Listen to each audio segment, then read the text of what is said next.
نبينا محمد وعلى آله وصحبه أجمعين أما بعد السلام عليكم ورحمة الله وبركاته. We begin with the grace and blessing of Allah Azza wa Jal in today's class, studying the chapter that deals with as-sawm, that deals with fasting. And as we know that fasting is one of the pillars of Islam, and the definition of fasting linguistically is to refrain.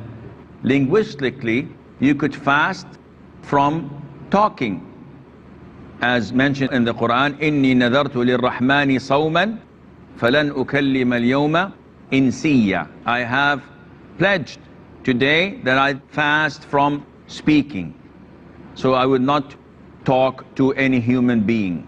But we know that the linguistic definition is not what counts, but rather what counts is the Islamic definition, or what we call the technical definition.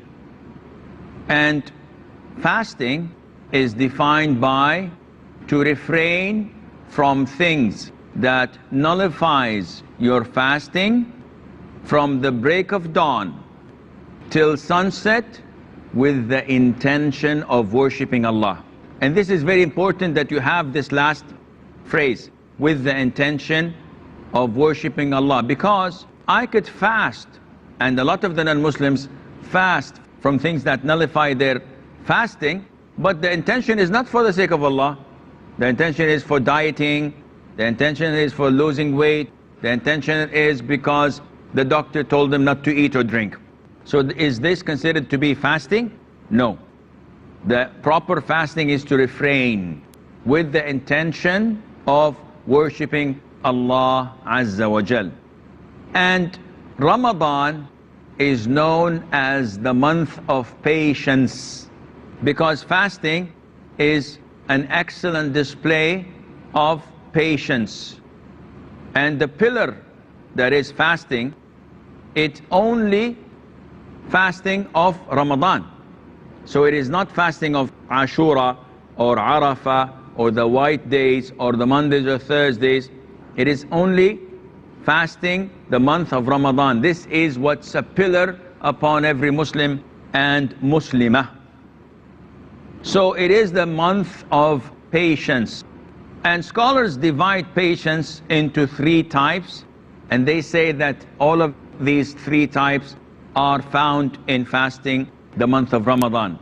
So when they say patience, they say that you have to be patient in not doing the sins, and you have to be patient in doing the mandatory things, and you have to be patient when the calamities of Allah befall upon you. These are the three types of patience, and whoever attains these three types, he is considered to be the patient one. In fasting Ramadan, you have all these three displayed.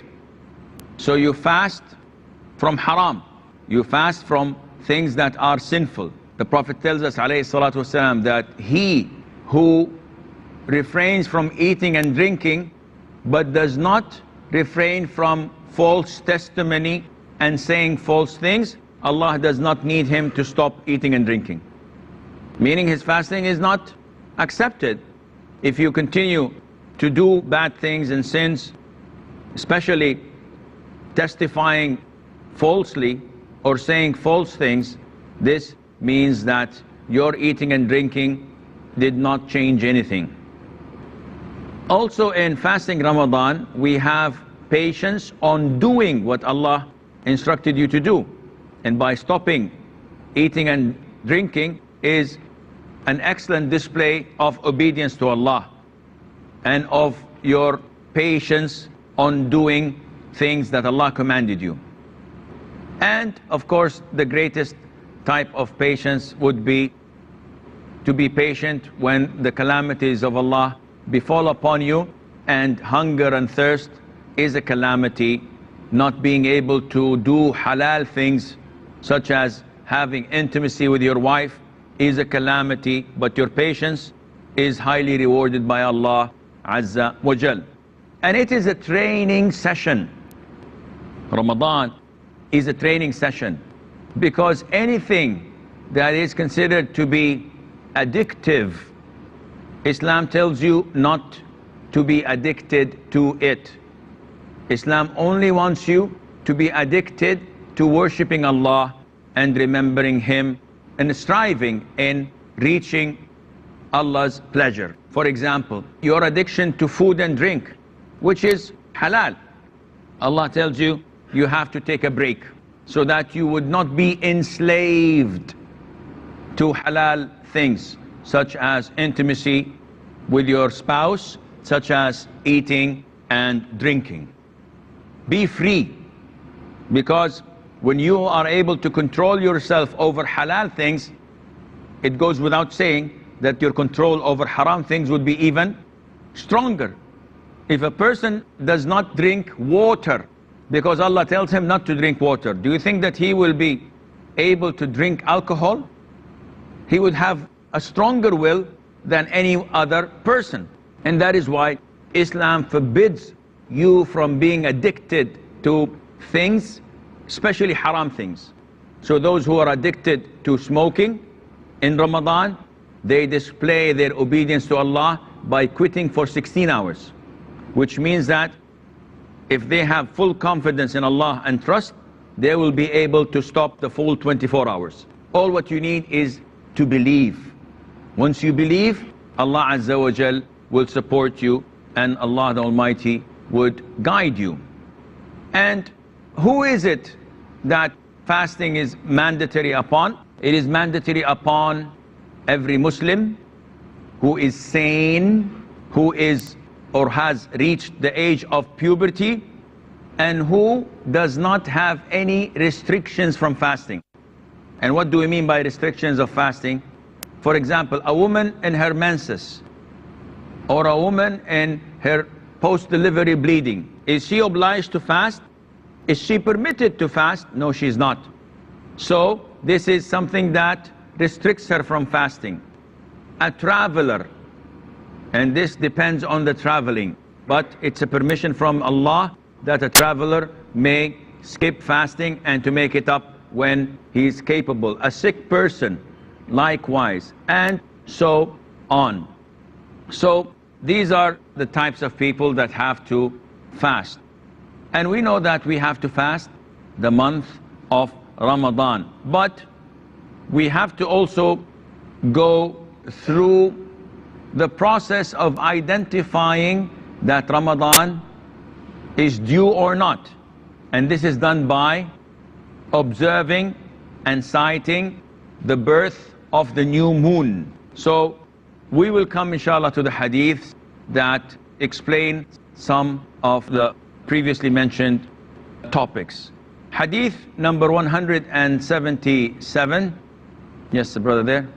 It is related from Abu Huraira radiallahu anh, that the Prophet sallallahu alaihi wasallam has said, none of you should fast a day or two before Ramadan, except a man who customarily fasts.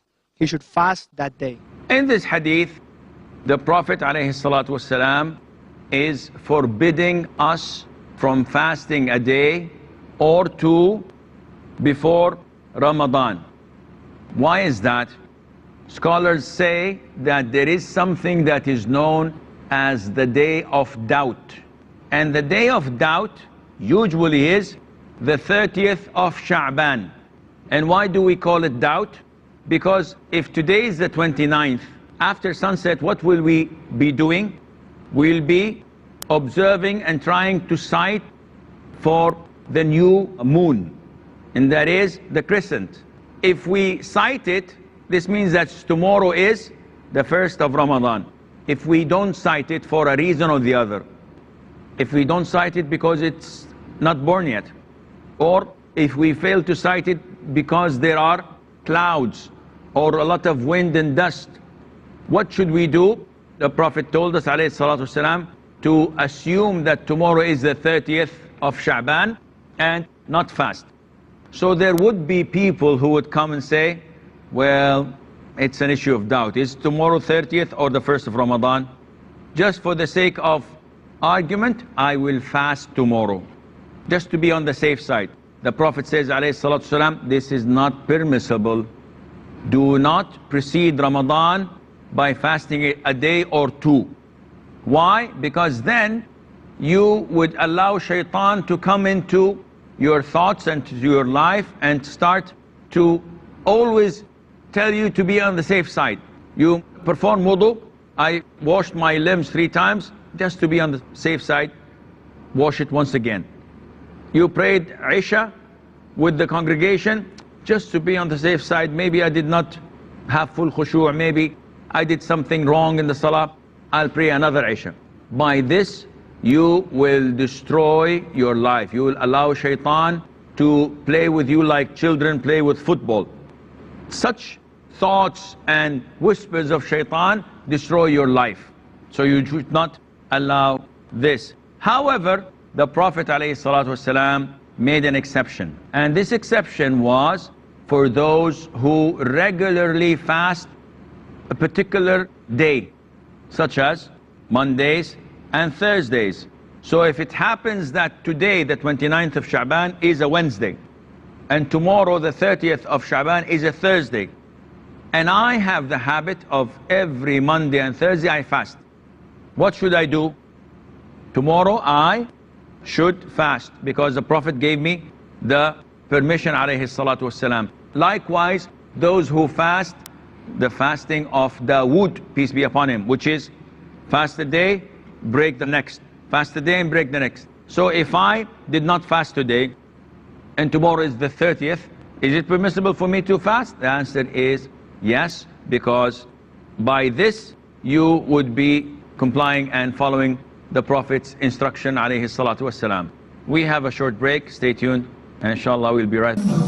Assalamu alaikum and welcome back.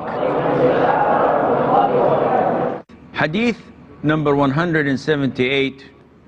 This hadith was narrated by Abdullah ibn Umar, may Allah be pleased with him, that the Prophet ﷺ said, do not fast until you see the new moon, and do not break the fast until you see it. If it is cloudy, then you must calculate it. The hadith falls in line with what we've mentioned before. Muslims know the beginning and the end of the month by observing the new moon. So you do not begin Ramadan until you sight and observe the new moon at the end of Sha'ban. And likewise, you continue to fast until you sight the moon at the end of Ramadan, or until you finish Ramadan to be 30 days. And the Prophet gave us, alayhi salatu wasalam, an easy solution out. If there is cloud and we're unable to detect the new moon on the 29th of the month, then you have to calculate it, in the sense that calculating it would be that tomorrow is the 30th, and there is a hadith clearly stating that فَأَتِمُّ الشَّهْرِ, complete the month, meaning that it would be 30. So you have only 2 options. After the 29th day of the month, you either sight the moon, or if you are unable to sight it, or you don't see it due to the presence of clouds, you have to complete the month to be 30th. There is no other third alternative. Okay, then what is the ruling on what Muslim countries, or some of the Muslim countries, do? They depend on astronomists to calculate to them the birth of the new moon. Astronomers say that tomorrow definitely is the beginning of Ramadan.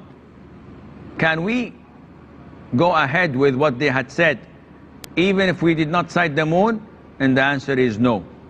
The Prophet ﷺ, he clearly stated that we are a nation, a ummah that we do not calculate. We are an ummah that does not read.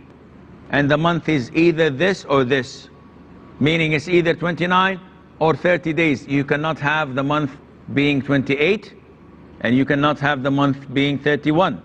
It has to be either 29 or 30. So how do we know? By observing the moon. If we did not see the moon on the 29th, then definitely tomorrow is the 30th. And that is it. And you find that even if you were wrong, it will be rectified the following month by sighting the moon ahead of time, or it would be 29 or 30 days. And this goes on throughout the whole year. Fast Ramadan, if one of them sighted the moon or not, it's an issue of dispute. What is practiced nowadays clearly states that every country has its own sighting. And this was the sunnah of the Prophet ﷺ. In the authentic hadith, when Qurayb, and he was one of the companions of Ibn Abbas, came from Syria, where the Khalifa was, Muawiyah ibn Abi Sufyan, may Allah be pleased with him and with his father. He came at the end of Ramadan. So Ibn Abbas asked him, when did you see the crescent? And they said, on Saturday. So Ibn Abbas said, well, we did not see it on Saturday, we saw it on Sunday. So he told him, are you going to do and apply the sighting of Muawiyah? He said, no, we're going to apply our own sighting.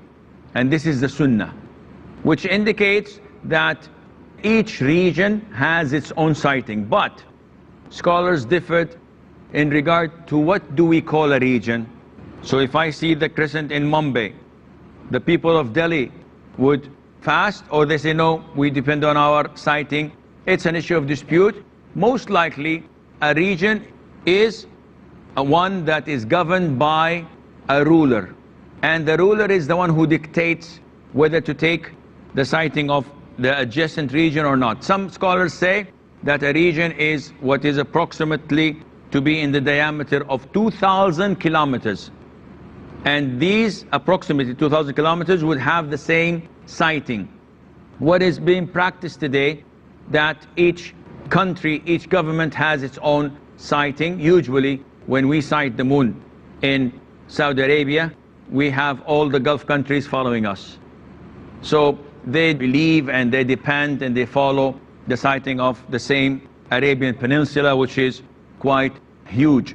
Likewise, other countries, each country has its own ruling. But the $100,000 question, or $1 million question, or a little bit less or more, what is the ruling if the country I'm in, the governor or the ruler does not believe in the sighting, and he believes only in the calculations of astronomers? So he says that tomorrow, Saturday, is the first day of Ramadan, whether people sight the moon or not. What is the ruling on that? Scholars say that you have to follow that ruler. If he's a Muslim ruler, you have to follow him, because the announcement of the month is only known through him. So if he's following the sunnah and he sights the moon, alhamdulillah. If he doesn't, as Muslims, you're obliged to follow what he says, and any sin or burden would be on his back. Because the Prophet said, alayhi salatu wasalam, fasting is when you all fast, and breaking the fast is when you all break the fast, as we will come to study inshallah. Do we have any questions? Assalamu alaikum, Sheikh. Salam. My question is regarding last time when we met, we talked about the expiation of maybe on the Hajj, that when we sacrifice, so that can we eat the meat of that sacrifice? The answer is no. Whenever you pay an expiation, you cannot eat from the meat of the slaughtering. But if you are offering aqiqah, for example, you may eat. If you're offering walima, you may eat.